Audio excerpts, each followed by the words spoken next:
یہ دنیا کے سامنے حضرت امام نے اپنا اسوہ رکھا کہ یہی تو پیغام میں دینے آیا ہوں، یہی تو جو ہے وہ تحریر میں نے کربلا کی ریت پر اپنے خون سے رقم کرنی تھی کہ یہ سر کٹ سکتا ہے لیکن جھکے گا تو صرف اپنے مالک کی چوکٹ پہ جھکے گا، یزید کے سامنے یہ سر جھک نہیں سکتا ہے۔ تو حضرت امام حمام رضی اللہ تعالیٰ عنہ نے کربلا کے تپتے ہوئے ریگزار میں جب 72-73 لاشیں خیموں کے سامنے پڑے تھے اور اتنے زخم کلیجے پہ تھے، راوی کہتا ہے کہ جب آپ کی قمیض اتاری گئی تو 113 سوراخ اس میں تیروں کے تھے، 33 زخم نیزوں کے تھے، 34 گھاؤ تلواروں کے تھے، اتنے زخم جسم کے اندر اور جسم چور ہے زخموں سے۔ لیکن حضرت امام حسین نے جب پیشانی سجدے میں رکھی تو آخری لفظ یہ تھے، اللہم رضن بقضائک وصبرن علی بلائک تسلیما لامرک سبحان ربی الاعلی۔ مالک تیری تقدیر پہ راضی ہو گیا ہوں، مالک زخم سے پہ بھی میں مسکرا رہا ہوں، مالک تیری طرف سے جو دکھ آئے میں نے ان کو قبول کیا، جے سونا میرے دکھ وچ راضی تے میں سکھ نو چلے ڈاواں، مالک میں سب کچھ قبول کیا، حسین تیری رضا پہ راضی ہے، میرے مالک تو بھی بتا تو بھی حسین پہ راضی ہوا ہے کہ نہیں ہوا ہے۔ آواز آ رہی تھی اس پیاسے پر علی شیر خدا کو ناز ہے، اس نواسے پر محمد مصطفیٰ کو ناز ہے، اوروں نے بھی سجدہ کیا پر اس کا عجب انداز ہے، اس نے وہ سجدہ کیا جس پر خدا کو ناز ہے۔ اے حسین ابن علی تم پر سلام، نازش آل نبی تم پر سلام۔ آج لہجہ بھی دم توڑ رہا ہے اور سورج بھی درد غروب سے زرد ہو رہا ہے، وقت کے دامن میں گنجائش نہیں کہ میں اس مضمون کو چھیڑوں، آؤ ہم سلام کرتے ہیں۔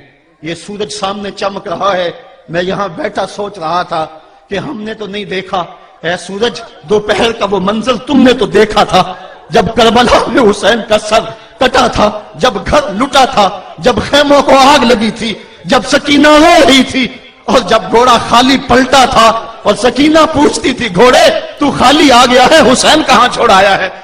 آج یہ سورج یہ چمک چمک کے وہ ہمیں کہانی سنا رہا ہے اور ہمیں پیغام دے رہا ہے کہ نبی کے نام پہ حسین نے تو سر کٹا دیا، آج تم کہتے ہو دین پہ چلنا بڑا مشکل ہے، تم شور ڈال رہے ہو، جن کے لیے مسجدوں میں قالین بچھے ہوئے ہیں، گرم پانی دستیاب ہے اور ان کے لیے مسجدوں میں آسائشیں موجود ہیں، اور پھر بھی وہ کہتے ہیں دین پہ چلنا بڑا مشکل ہے۔ ذرا دیکھو حسین ابن علی کو، سجدے میں سر رکھ کے، پیشانی رب کے حضور رکھ کے حسین ابن علی کہہ رہے ہیں مالک میں سر کٹا کے بھی تیرے حضور حاضر ہوں اور تجھ پہ راضی ہوں، تو بھی بتا کہ تو بھی حسین پہ راضی ہے یا نہیں ہے۔ اے حسین ابن علی تم پر سلام، نازش آل نبی تم پر سلام، تم پہ لاکھوں رحمتیں لاکھوں سلام، اے شہیدان محبت کے امام، لالا گوں لالا بدن لالا چمن، اے چمن اندر چمن اندر چمن، زندگی ہی زندگی تیری حیات، اے حیات اندر حیات، افتخار ملت بیضا ہے تو، رب کعبہ کی قسم یکتا ہے تو، فخر کا دل میں دریچہ باز کرنا چاہیے، جن کا تو آقا ہے ان کو ناز کرنا چاہیے۔ آج ہم ناز کرتے ہیں حسین ابن علی پہ، ہم آ حسین والے نہیں ہیں، ہم واہ حسین والے ہیں۔ واہ حسین تیری عظمت کو سلام، اتنے زخم کلیجے پہ ہو تو کھڑا نہیں ہوا جاتا، لیکن جبر کے خلاف کتنی قوت سے کھڑا ہے۔ حسین ابن علی نے اپنا نمونہ لوگوں کے سامنے رکھنا تھا، تو اقبال کہتا ہے سرخ رو عشق غیور از خون او، شوخی این مصرع از مضمون او۔ یزید مٹ گیا، یزید کا نام مٹ گیا، اس کا تشخص مٹ گیا، حسین کل بھی زندہ تھا، حسین آج بھی زندہ ہے۔ مرتا تو وہ ہے جس کی فکر مر جائے، مرتا تو وہ ہے جس کا نسب العین مر جائے، مرتا تو وہ ہے جس کا مشن ختم ہو جائے۔ حسین کا نسب العین زندہ، حسین کی فکر زندہ، حسین کا مشن زندہ، حسین زندہ، حسین کا نانا بھی زندہ۔ آج بھی ہزاروں کروڑوں اربوں انسان حسین کا نام لے کے جی رہے ہیں۔ میں کہتا ہوں اگر کوئی یزید کا نام بھی لیتا ہے تو وہ سر جھکا کے دیتا ہے۔ کیسا تمہارا لیڈر ہے جس کا نام لیتے ہوئے بھی تمہیں شرم آتی ہے؟ نام لینے سے پہلے سر جھکاتے ہو، نام لیتے ہوئے پسینہ پسینہ ہوتے ہو، نام لینے کے بعد منہ چھپا لیتے ہو۔ تمہیں اپنے قائد اور اپنے لیڈر کا نام لیتے بھی شرم آتی ہے، اور جب ہمارے لبوں پہ نام حسین آتا ہے ہمارا قد اونچا ہو جاتا ہے، ہمارا سر فخر سے بلند ہو جاتا ہے۔ فخر کا دل میں دریچہ باز کرنا چاہیے، جن کا تو آقا ہے ان کو ناز کرنا چاہیے۔ تو حسین ابن علی نے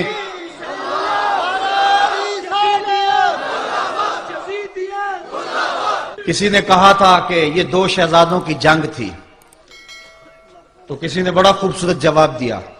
اس نے کہا کربلا جنگ تھی اگر دو شہزادوں کی، قلم میں زور ہے تو لکھو حسین ہار گئے، لہجے میں تنتنا ہے تو لکھو حسین ہار گئے، انداز میں زور ہے تو کہو حسین ہار گئے.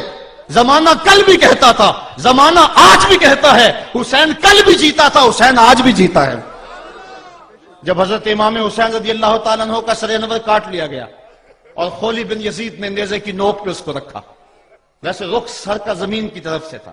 کسی نے کیا خوب کہا، باں کے سر نیزے پہ اور سوئے زمین ہے روح، یعنی سجدہ ثانی کی ہے آرزو. رکعت کے دو سجدے ہوتے ہیں، ایک سجدہ ہوا تھا کہ سر انور جدا کر لیا گیا، جب نیزے کی نوک پہ تھا سر تو رخ زمین کی طرف سے تھا. شاعر کہتا ذرا غور سے دیکھو سر حسین کیا کہہ رہا ہے. سر حسین کی پیشانی زمین کی طرف ہے، پیشانی میں دوسرے سجدے کی آرزو مچل رہی ہے. تو جب امام حسین کا سر خولی نے نیزے کی نوک پہ چڑھایا، اس نے تو یہ کہنا چاہا تھا کہ ہم فتح یاب ہوئے اور دیکھو ہم نے سر کاٹ لیا.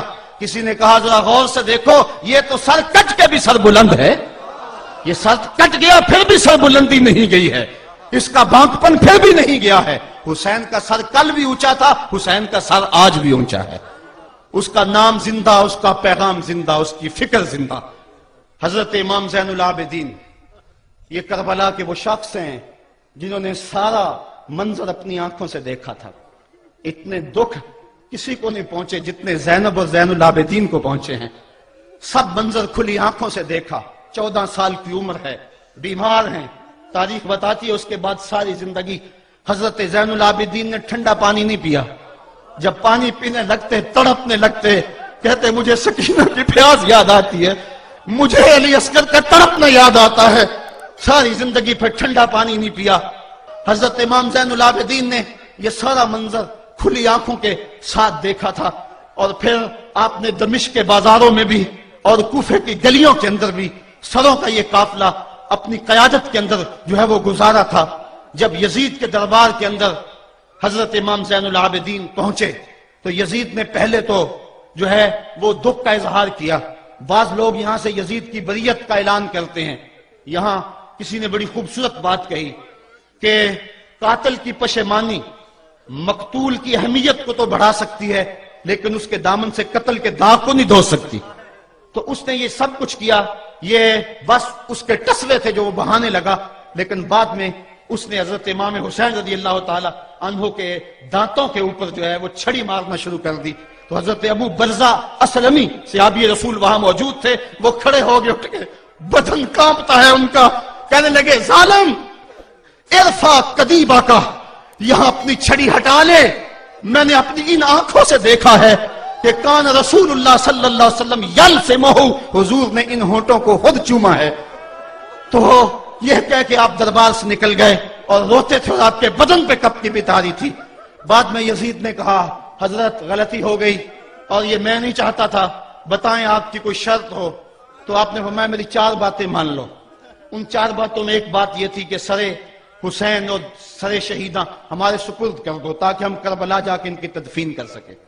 دوسری یہ تھا کہ ہمیں مدینہ حفاظت سے پہنچا دو. تیسری شرط یہ تھی کہ مجھے جو ہے وہ جمعے کا خطبہ دینے کی اجازت دو آج دمشق جامع مسجد کے اندر. چوتھی بات آپ نے یہ فرمائی کہ قاتلان حسین جو ہے وہ میرے سپرد کرو. اس نے کہا ہاں کون ہے قاتل حسین کا؟ لوگوں نے کہا خولی ہے. خولی نے کہا میں نے قتل نہیں کیا، یہ سنان بن انس نخی نے کیا ہے. سنان بن انس نخی کو کہا ہاں تو بتا. کہنے لگا میں قتل کیوں کرنا تھا، یہ تو شمر ذل جوشن نے کیا ہے. شمر ذل جوشن کو کہا تو بتا. کہنے لگا میں نے قتل نہیں کیا، میرا کون سا حسین نے کچھ بگاڑا تھا، قتل اس نے کیا ہے جس کی حکومت کو خطرہ تھا. تو یہ ہے وہ ہے قاتل حسین کا. اب یزید کہنے لگا تمہاری یہ شرط تو میں پوری نہیں کر سکتا، یہ بات تو پوری نہیں کر سکتا، اب خطبہ دے لو. اب حضرت امام زین العابدین خطبہ دینے کے لیے کھڑے ہوئے. خطابت تو اس گھر کی لونڈی ہے، جب یہ بولتے ہیں تو حکمت کے موتی دولتے ہیں. جو ہی امام زین العابدین کھڑے ہوئے، 14 سال عمر ہے اور دمشق کی جامع مسجد ہے. یزید بھی بیٹھا تھا، یعنی سلطنت بھی تھے، عوام کا بھی ہجوم تھا. جب آپ نے خطبہ شروع کیا لوگ زار و قطار رونے لگے اور آپ نے اہل بیت کے مناقب جب لوگوں کے سامنے رکھے تو یزید گھبرا گیا کہ کہیں لوگ میرے گریبان تک نہ پہنچے. اس نے مؤذن کو اشارہ کیا جلدی جلدی اذان پڑھو. تو جب اس نے کہا اللہ اکبر تو حضرت شہزادہ زین العابدین نے کہا کہ اس کے اندر کوئی شک نہیں کہ اللہ سب سے بڑا ہے. جب شہادتین کا کہا اشہد ان لا الہ الا اللہ، حضرت امام زین العابدین نے اس کے جواب کے اندر کہا ہاں اللہ کے علاوہ کوئی معبود نہیں ہے، اس کی گواہی ہم نے خون سے دی ہے، ہم نے اپنے لہو سے دی ہے اس کی گواہی. اور پھر اس کے بعد جب اشہد ان محمد رسول اللہ پہ لفظ آئے تو حضرت امام زین العابدین نے کہا یزید دیکھ اب اذان کے اندر تیرے نانے کا نام ہے یا میرے نانے کا نام ہے؟ آج بھی منبر پہ میرے نانے کا نام ہے. تو یزید مر گیا، اس کا نام مر گیا، اس کا تشخص مر گیا.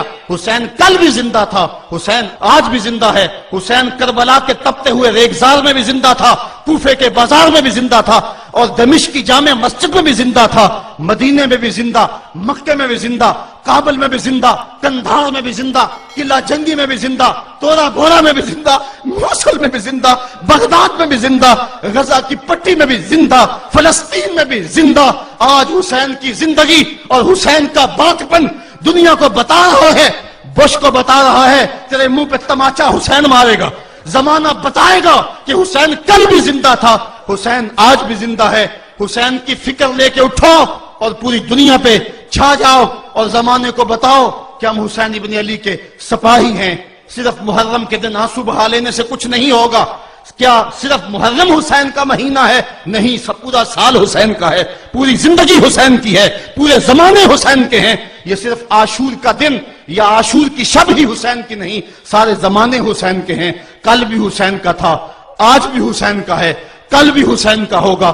آؤ اٹھیں، قرآن کو لے کر کے حسین ابن علی نیزے کی نوک پر بھی چڑھ کے قرآن سنایا، اور آج ہم اسی قرآن کی دعوت کو لے کر کے اٹھیں اور حسین ابن علی کے پیغام کو گھر گھر